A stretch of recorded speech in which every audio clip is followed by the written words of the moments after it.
There. Now I think we're on Facebook and YouTube.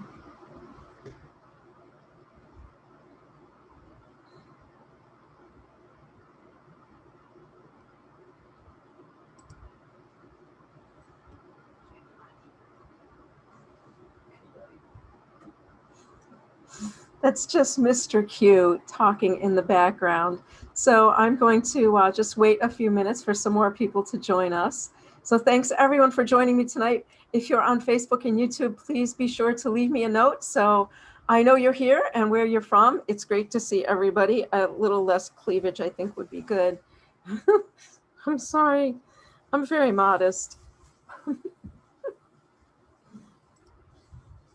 Hello, Mr. and Mrs. McCabe. It's good to see you too. Miss McGann, hello, everyone.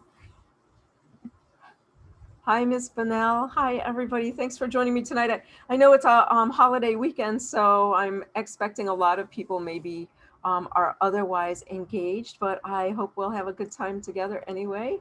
Greetings from Rhode Island. Greetings to Rhode Island, and happy 4th of July weekend. And I hope everyone's getting ready to celebrate this weekend.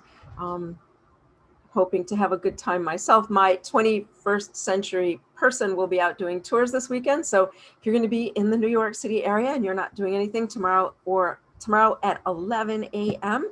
or Monday at 10 a.m., you can take my Revolutionary War tour. And if it's not raining tomorrow, I will be doing that in costume.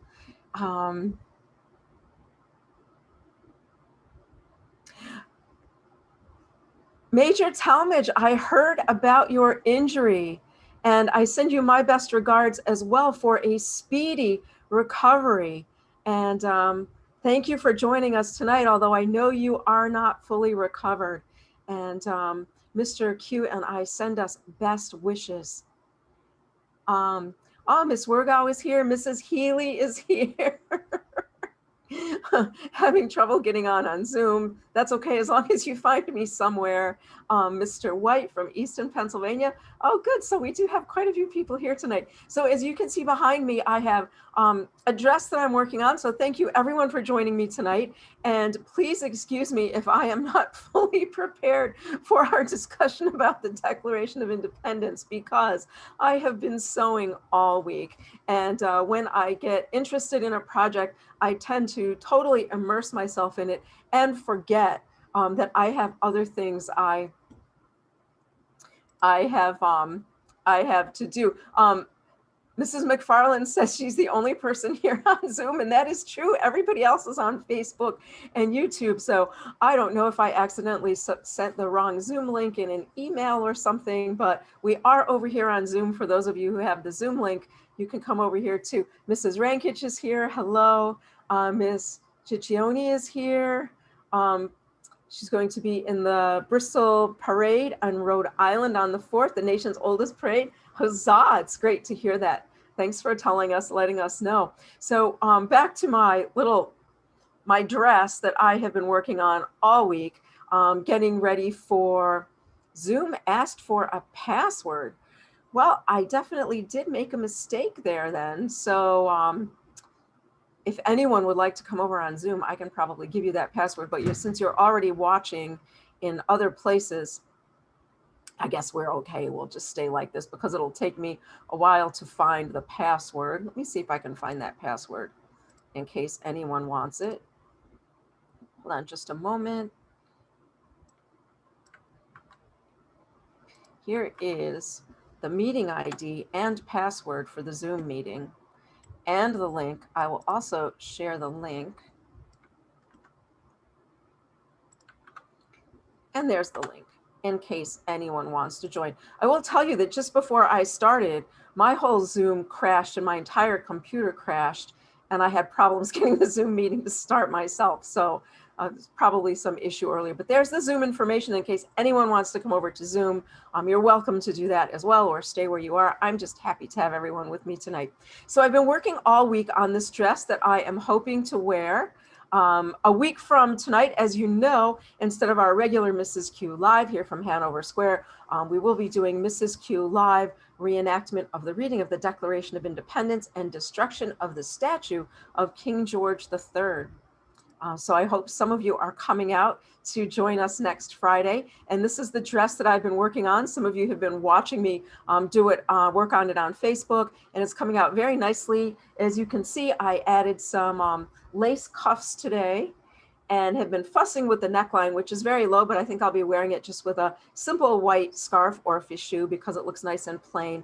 And I'll be working on the tan petticoat. It's kind of a tan beige yellowy color. I'll be working on that over the weekend to get the petticoat done. So I had to stop fussing with the gown because otherwise I would get too far behind. But I do have a good story about this to tell you, that I had this up in the middle of my workroom, of course, with everything on it. And I don't know where I was. I went somewhere, and Mr. Q came in with a gentleman friend. And when they opened the door, they thought someone was standing here that they did not know. They thought there was a lady in the room they didn't know. It was quite funny. It was quite amusing to hear them say that they thought there was a strange lady here in the parlor. So that was quite interesting. And I am going to admit that I myself went out earlier today, and when I came back and opened the door, I thought for a moment there was a lady standing here as well, as the dummy is my height and my size. So it is life size looking. So a little bit of amusement over the sewing project. So a little bit of fun with that. So I will be sure during the night to put it off to the corner where no one can see it. Now I'm having a wonderful time working on this, and I really enjoy sewing, but as I'm sewing along, every little mistake I make, I can hear my mother's voice telling me, oh, look what you've done. And I can imagine myself saying to my mother, but the stitches are on the inside and no one will see them. And my mother responding to me, well, miss, it isn't that no one can see them, it is the quality of the workmanship, which is important. And as you know, as I've mentioned in some of our meetings before, my mother was an exquisite dressmaker or mantua maker, which of course allowed her to be the dressmaker to a very wealthy family, the Van R family, which my sister went ahead and married into as a result of my mother's fine sewing skills. My sister now never having sewn a stitch in her life, and of course never needs to, because the finest dressmakers in all of the colony of New York are now at her disposal. I, on the other hand, am sewing my own dresses. I suppose I could hire a dressmaker if I wanted to, but I do enjoy sewing, and I do enjoy having some control over the finished product, and it does give me something to do, and it gives me satisfaction when I see the finished product at the end. But my mother's voice is always in the back of my head, critiquing every stitch and every design plan that I made. As I was trying to figure out which type of scarf to wear, which type of fichu, I had all different ones tied, and I can hear my mother every time saying, that is far too complicated for that simple dress. You need a white fichu. And I tried, of course, a blue one, and I tried a silk one. And each time I heard my mother's voice, and of course, when I added the simple white scarf, it was, of course, perfect for the outfit. So my mother's voice is still with me, although she's been gone these many years now. I still think of her when I do these projects and try to be up to her standards of seamstressship, or mantua making, as it would be called. Now, on to our subject of the night, the Declaration of Independence. As you know, today is July 2nd, and July 2nd is the day that the Declaration on Independency was voted on. And of course, we all learned that it was unanimously approved, but you might remember that unanimously did not include New York, that New York did not vote no, but New York simply did not vote at all. New York, I think many of you know, abstained respectfully. You may all remember that. As a matter of fact, this weekend, I haven't checked, but your TV station in the future, TCM, Turner Classic Movies, generally shows the musical 1776 every July 4th. If it is airing, I strongly encourage you to watch it, as it is a wonderful musical making fun of New York abstaining respectfully, and John Adams being, I forget the line, despised and disliked by everyone. So there's some very good humor in there about us getting the Declaration of Independence. So today is the anniversary that the Declaration on Independency did pass unanimously. So a historic date indeed. It was then printed on July 4th by the Philadelphia printer. I think his name was John Dunlap. and then made its way to the other colonies, which is the reason it doesn't get printed in New York until the 8th and read until the 9th, because it does take some time to travel, doesn't it, by horseback from Philadelphia out to the other colonial towns. Yes, John Adams. Yes, that is the quote, Mrs. Healy. Obnoxious and disliked. It's truly a wonderful musical. If you've never seen it, please consider watching it if TCM is airing it this weekend. I'm sure they must be. They usually air that and Yankee Doodle Dandy about William H. Cohan, another wonderful musical about a great American patriot. So usually they show them both. So those are wonderful to watch. And so the Declaration of Independence gets passed on July 2nd, a momentous occasion, right? That well, some of the colonies, or at least enough of the colonies, voted yes to make it pass. But how did we get to this, and how did it all happen? Well, it all is a result, I know you learned, that it's a result of taxes, but it isn't really a result of taxes. It's a result of the mother country not wanting to listen to the grievances of the colonies, right? Not wanting to respect the people of the colonies enough to give them a say in the parliament and to air their grievances again about their treatment in the colonies. And that really is what causes the Declaration of Independence to come about. The fact that the government is not listening to its own people. Now, of course, the taxes were a part of that. You remember the Stamp Act and the Quartering Act, and ultimately the Tea Act, which caused all of the big problems. All acts taxing the colonies in order, in our viewpoint anyway, to exploit us, to transfer our wealth to the parliament which had misspent itself almost into bankruptcy. Now looking for ways to generate wealth from the people of the colonies and take it there. And the last straw, of course, being the Tea Act, which was an attempt to have the people of the American colonies rescue the bankrupt East India Company. And of course, that was the last straw, and our friends in Boston threw the tea into the harbor. But as all those acts were being passed, the Stamp Act in 1765 and the Quartering Act shortly after, and then the Tea Act of 73, one of the things that's happening is the colonies are asking to have our grievances heard in the parliament by our representatives to the parliament, or our lobbyists or colonial agents as they were called. And each time our request was refused, until the people of the colonies became angrier and angrier and more frustrated at our voices not being recognized. Well, even in England, the great Whigs such as John Burke in the House of Commons and William Pitt in the House of Lords, Pitt the Elder, Lord Chatham, all saying that it was a travesty that England, the country who promoted herself as being the bringer of the rights of man, right? The elected government, limitation on the rights of the monarch with the Glorious Revolution, the Magna Carta predating that by centuries, that England, who brought all of those to the people of England, was now becoming a laughing stock by refusing to grant those very rights to the people of the colonies. And they belonged to a party known as Whigs. And the Whigs argued that the people of the colonies had the right to have their grievances heard formally through the legal system being the parliament, and that by refusing to do so, England was causing herself to become a laughing stock among the European countries, who could now point to England and say, oh, well, look at you, a lot of talk you are. But when it comes to your own people being discontented, you don't listen to them. You don't give them representation. You don't allow them a legal redress. You send an army with muskets and bayonets and artillery to force them to your way. And that, of course, is what happened. After the Tea Act and for our friends in Boston who threw the tea into the harbor, England's response was not to say, oh no, look how far we have pushed the people of Boston. We should hear what they have to say, because clearly they have reached their limit. Instead of saying that, They sent an army to repress the people of Boston. They sent a military governor, General Thomas Gage, to replace their civilian governor. They sent military courts to replace their courts, and people in Boston were sent to England to be tried rather than to be tried by a jury of their peers in Massachusetts. And they removed the charter that they'd had for more than 100 years of self-governance.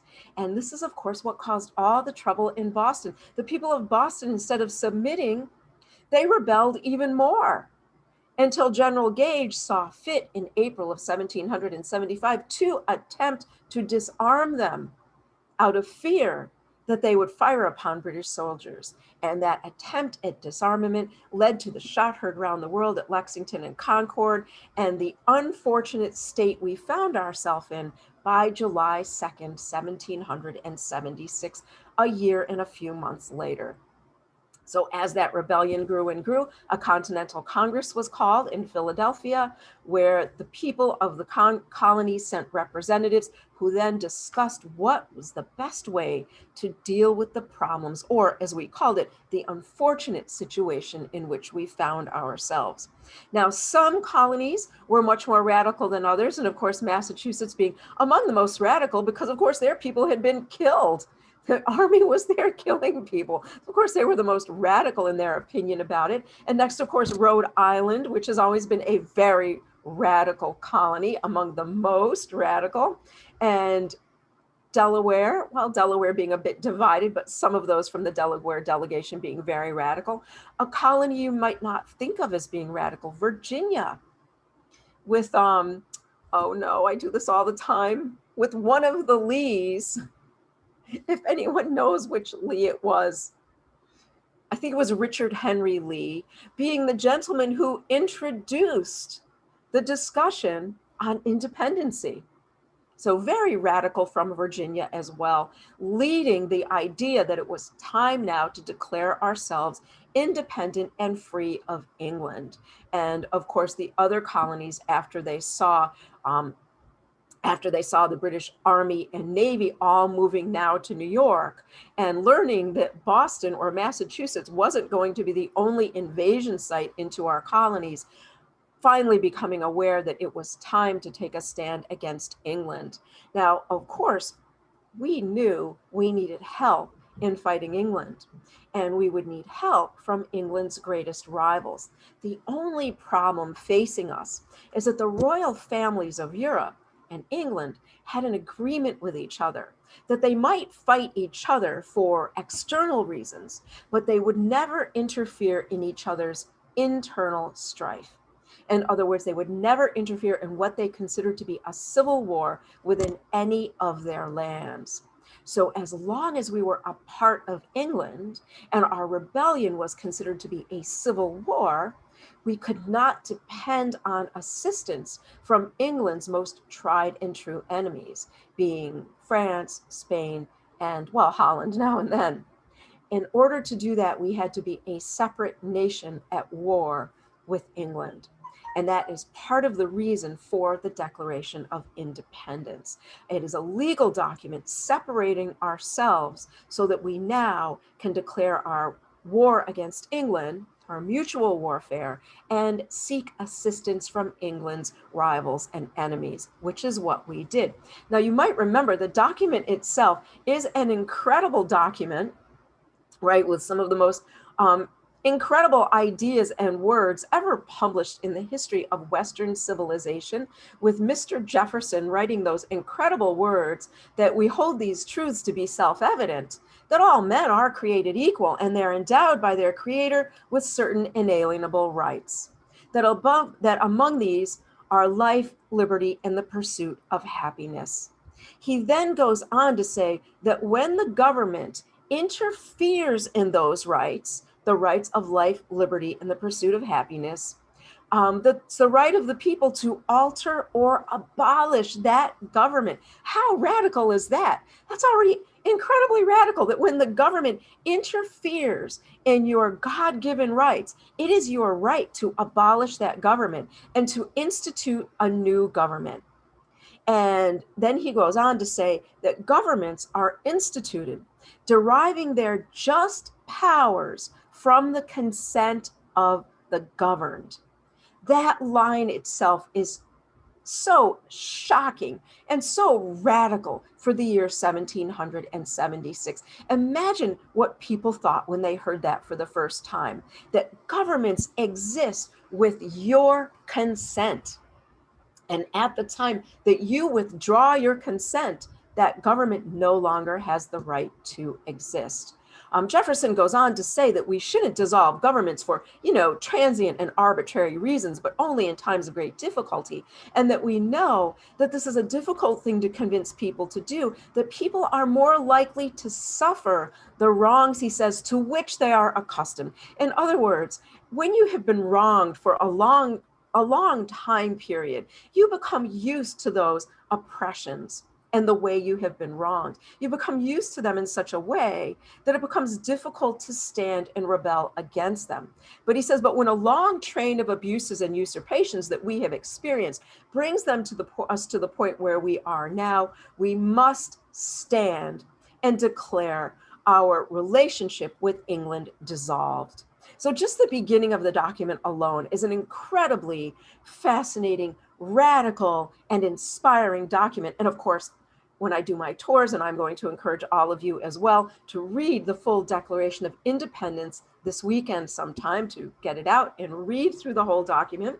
So we go through the introductory part there that explains why we are in a state of rebellion, what government is, that we have to have some government, but that must be instituted by the people fully with their consent and must always represent their best interests.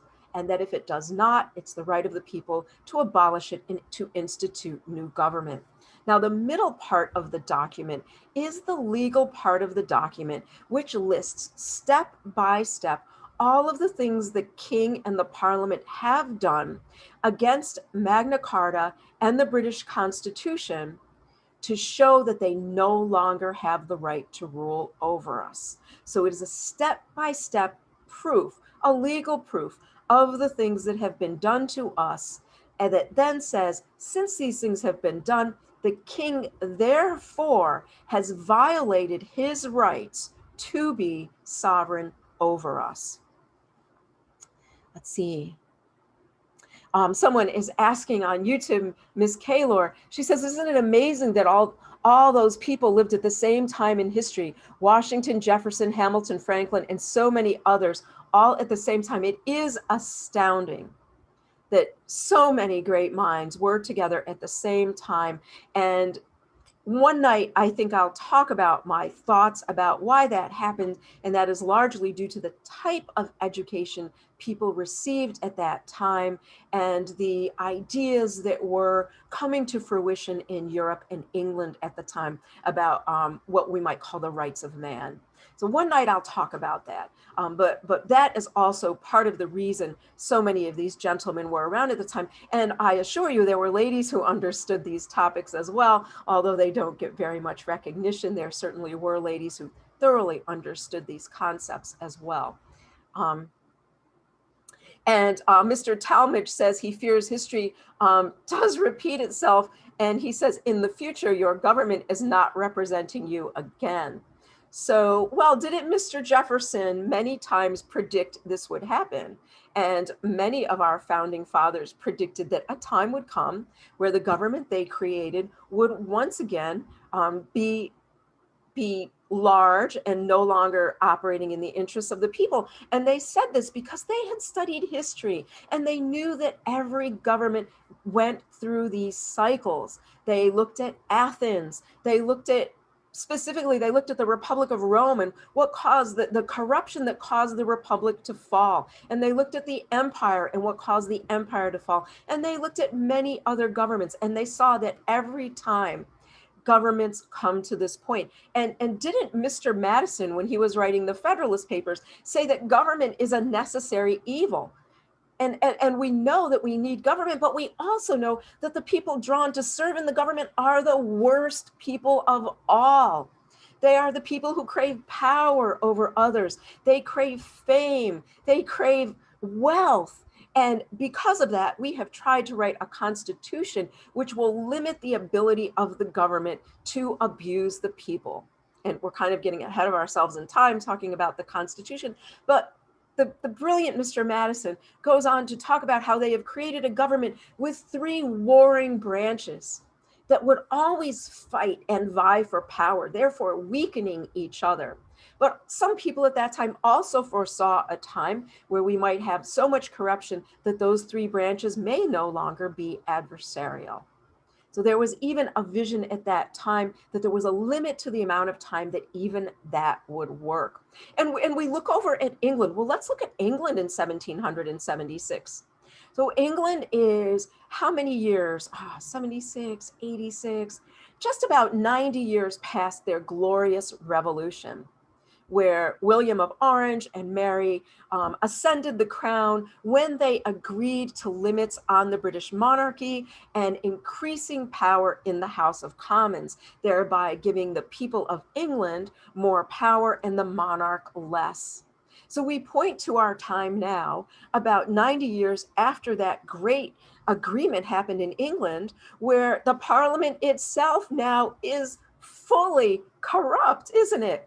By 1776, the members of the British Parliament, most of them have been bought off by London-based corporations and wealthy families.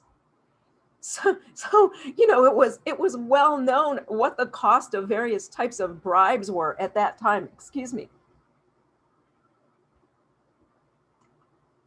I am drinking a wonderful beverage, by the way, a gift of my Japanese friend, Mrs. R., a type of Japanese tea brewed from roasted barley, which she refers to as mugi cha, a very refreshing drink that I recommend to everyone.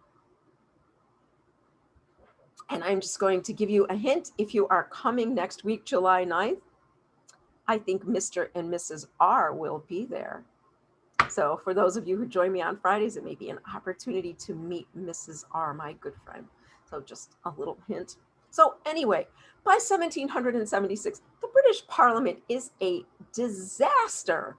There's even a cartoon I've shown to you quite a few times of a gentleman taking his oath against bribery in the Parliament and taking a bribe in his backhand, and on the wall over his head is a menu of bribes and their prices. Oh, this was clearly known in England and here, that even the Parliament, which had started out, the House of Commons, which had started out after the Glorious Revolution as a body everyone thought would so adequately recommend to the people, has now descended into absolute corruption. Not only bought off by wealthy people, but having people in the Parliament who represented an area called a rotten borough, right? Which might consist of a couple of cows and some chickens and 3 or 4 people, while entire areas with hundreds of people were unrepresented.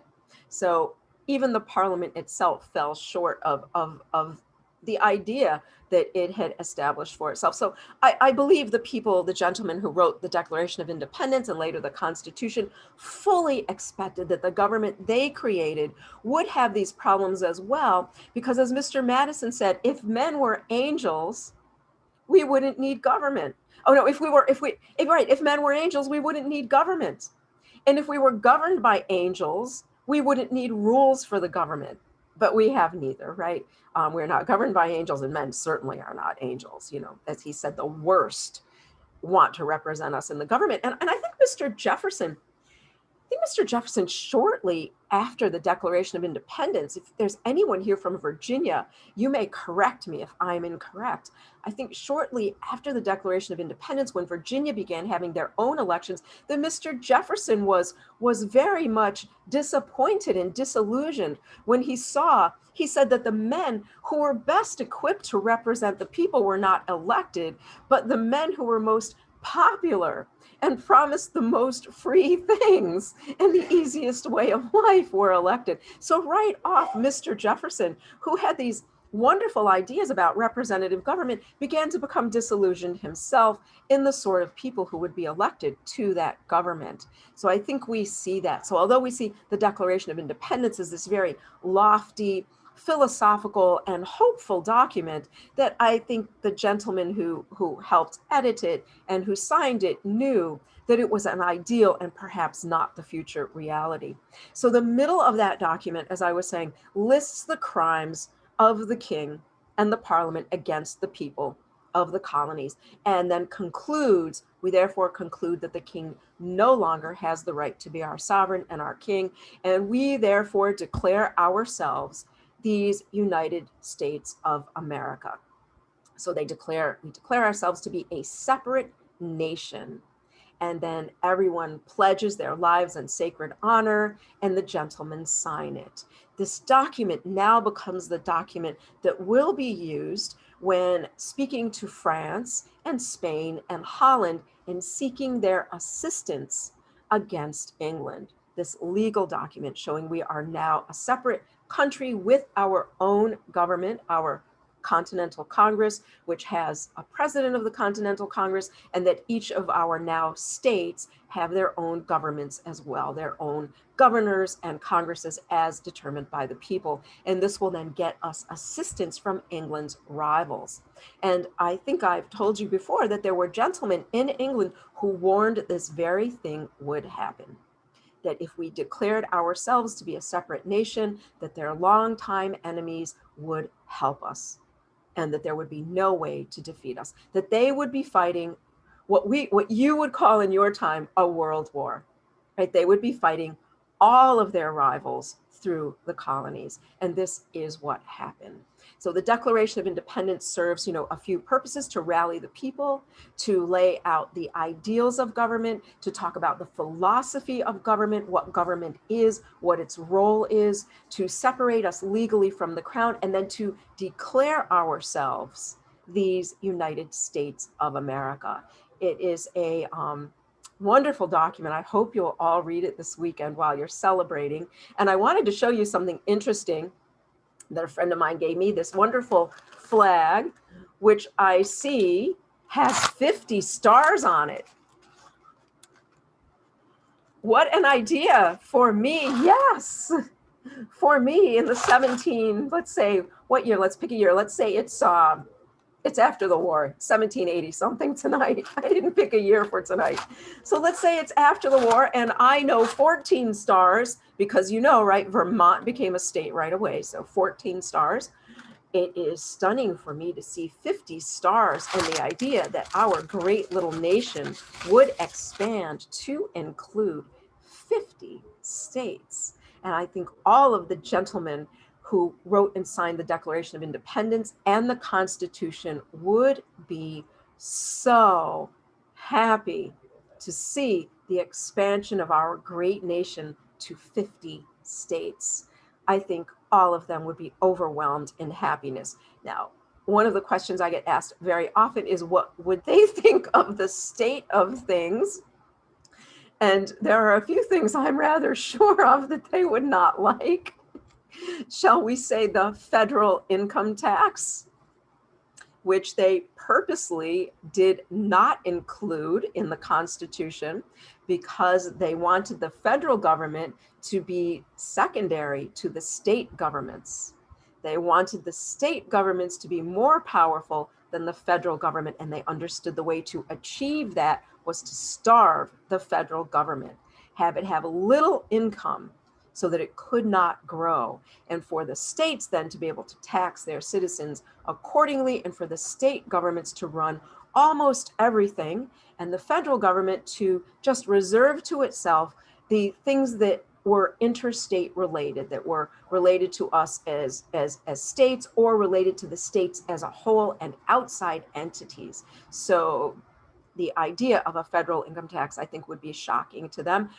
Even more shocking, and I hope I don't offend anyone by saying this, is the idea that your pay would be removed before you receive it from your employer. Let me just suggest to you that the Parliament, rather than saying you must pay a tax on paper, you must raise a tax to quarter soldiers, or you must buy this crappy tea from the East India Company, instead said, well, we're going to require your employers to simply send us a portion of your pay instead. Do you think the colonial governors would have lived to tell their stories? Dragging through the streets, hanging from the Liberty Pole, or being forced to ride the rails would have been nothing compared to the fate that those governors would have met had they even tried to take people's wages before they received them. So I am quite certain that that idea would not be well met, because, you know, if your pay is taken from you, you don't really know in real terms how much tax you're paying, do you? Whereas if you have to pay that tax, well, you might be shocked at how much that tax is. And you might require that you received an itemized list of what those taxes are going to. Now, I don't know if you have ever seen it, but if you look at any of the city directories from, say, the 1780s and 1790s, all of those city directories, I can share one of the New York ones on social media for you, has a section that lists every department in the federal government and how much they cost. And lists, of course, the president, vice president, cabinet, their positions and how much they make, lists the cost of the military, itemizes out the cost of all of the federal government and the state governments and local governments as well, depending, of course, on where that city directory is published. And that is done every year. So you know where your tax money is going. Imagine seeing something like that. If people had to pay the tax, I think people would demand they see an itemized list of where those taxes are going. Now, I do understand the necessity of taxes, and I understand the necessity of money being needed by a government in order to function. And I assure you, I am not an anarchist, but I do think the people's money needs to be spent appropriately. And of course, in my time, that was the argument that we could not have heard in front of the Parliament, that we felt that the money coming out of the colonies going to the Parliament was not being used appropriately, and that we ought to have some say in the use of our wealth as it was being spent by a Parliament an ocean away, filled with people who had never been here. And since there was no way for us to have that complaint heard and have it addressed, well, we find ourselves in the unfortunate situation of July 2nd, 1776. Unfortunate in the end, of course, for England, and not so unfortunate for us. But for the people of 1776, America, a very unfortunate situation in that they were being invaded at that time and war was being prosecuted against them. So I'm going to look over here. I see a lot of comments. I want to, look through the comments and see if anyone has a question.